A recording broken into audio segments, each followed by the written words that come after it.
नमस्कार, मैं हूं आपके साथ मयंक। देखिए, एक बहुत बड़ी खबर। 5 दिन हो गए हैं ईरान और अमेरिका की जंग को, और दोनों तरफ से जो है हमले हो रहे हैं। ईरान की तरफ से मिसाइलें बरसाई जा रही हैं, लेकिन इसी बीच एंट्री हो गई है नॉर्थ कोरिया की, और नॉर्थ कोरिया के लीडर किम जोंग उन की तरफ से एक बयान सामने आया है जो सोशल मीडिया में तेजी से वायरल हो रहा है। हर कोई इसकी चर्चा कर रहा है। और किम जोंग उन क्या कह रहे हैं? किम जोंग उन कह रहे हैं कि मैं चाहूं तो एक मिसाइल से पूरे इजराइल को खत्म कर दूंगा।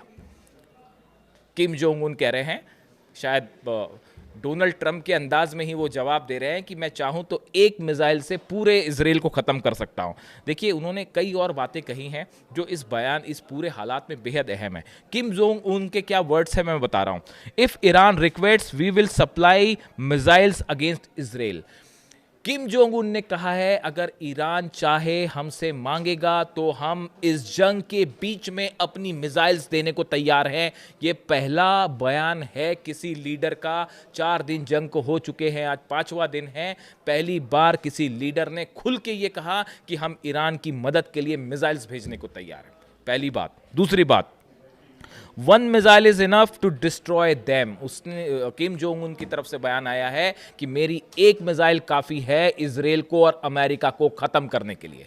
देखिए, ये इस तरह की खबरें अक्सर आई पहले कि नॉर्थ कोरिया जो है वो ईरान की मदद कर रहा है, लेकिन कितनी मदद हो पाई या कितनी टेक्नोलॉजी ट्रांसफ़र हो पाई, जो भी हालात हों, लेकिन इन जंग के बीच में ये पहला मौका है जब किम जोंग उन की तरफ से ये बड़ी बात कही गई। देखिए, किम जोंग उनको सब जानते हैं और वो ज़्यादा बातों में विश्वास नहीं रखते। वो मिसाइल मार के ही जो है जवाब देना ठीक समझते हैं। अब उनकी तरफ से जिस तरह से हमले हुए ईरान पे और अली खामेनी साहब की शहादत हुई, उसके बाद बताया जा रहा है कि किम जोंग उन भी बड़े एग्रेसिव मूड में हैं, और उनकी तरफ से सार्वजनिक रूप से ये कहना कि मेरी एक मिसाइल इजराइल को उड़ा देगी और अगर ईरान चाहेगा तो मैं मिसाइल भेज दूंगा। इन सब बोलने के बाद भी अमेरिका और इजराइल कुछ करने और कहने को तैयार नहीं है, क्योंकि नॉर्थ कोरिया के पास बॉम्ब है और 5 बार जो है 6 बार टेस्ट भी कर चुका है। तो वहाँ पे अगर हमला करेंगे तो किम जोंग उन क्या करेंगे वो सब जानते हैं। इसके साथ ही देखिए, एक और बड़ा अहम डेवलपमेंट है। कल जो है, जहाँ तक न्यूक्लियर चीज़ों का सवाल है, एक तो कल फिर एक बार जो है वो भूकंप आया ईरान में, और भूकंप आया और दुनिया भर की मीडिया शुरू हो गई कि जो है टेस्ट हो रहा है, टेस्ट हो रहा है, न्यूक्लियर टेस्ट हो रहा है, न्यूक्लियर टेस्ट हो रहा है। कभी कभी तो लगता है बड़ी हैरानी की बात है, ईरान के सुप्रीम लीडर अली खामेनी साहब ने हमेशा कहा हम कभी न्यूक्लियर बॉम्ब नहीं बनाएंगे, और उन्होंने कभी इस बात से समझौता नहीं किया, आखिरी तक समझौता नहीं किया। तो अब क्यों टेस्ट होगा? दूसरी बात सुनिए आगे। कल रूस के विदेश मंत्री लावरोव की तरफ से एक बयान आया। उन्होंने ये कहा, ईरान के पास न्यूक्लियर बम होने के कोई सबूत नहीं मिले। यानी कि जिस बात को लेकर ये पूरे हमले किए गए, जो ट्रंप की तरफ से कहा गया कि, और विटकॉफ की तरफ से बयान आया कि वो जो है 5 दिन में और 6 दिन में जो है बम बना सकते हैं, 11 बम ईरान बना सकता है, परमाणु बम बना सकता है, इसलिए हम हमले कर रहे हैं। रूस की तरफ से कहा गया इसका कोई सबूत नहीं है कि ईरान न्यूक्लियर बम बना रहा था या उसके पास न्यूक्लियर बम है। यानी एक बार फिर अमेरिका जो है कोई इस तरह का सबूत अब तक नहीं दे पाया। यानी जिस तरह से हमले इराक पर किए गए, ये बहाना बना के कि वेपन्स ऑफ मास डिस्ट्रक्शन है, क्या इसी तरह का बहाना खोजा गया ईरान पर हमला करने के लिए? रूस की तरफ से कहा गया जो ये हमले किए गए, ये पुतिन का तो पहले ही बयान, आपने सिनिक वर्ड का इस्तेमाल किया उसने कि उन्होंने कि जिस तरह से इजराइल और अमेरिका ने हमले किए हैं, सिनिक, सनकीपन करार दिया उन्होंने उसको। और अब रूस की तरफ से कहा गया कि किसी तरह का कोई सवाल ही नहीं है इस बात का कि कोई सबूत मिले हो। इसी बीच इस्फहान से बड़ी खबरें हैं। इस्फहान को लेकर बड़ी चर्चा है कि क्या इस्फहान में किसी तरह के रेडिएशन का खतरा है।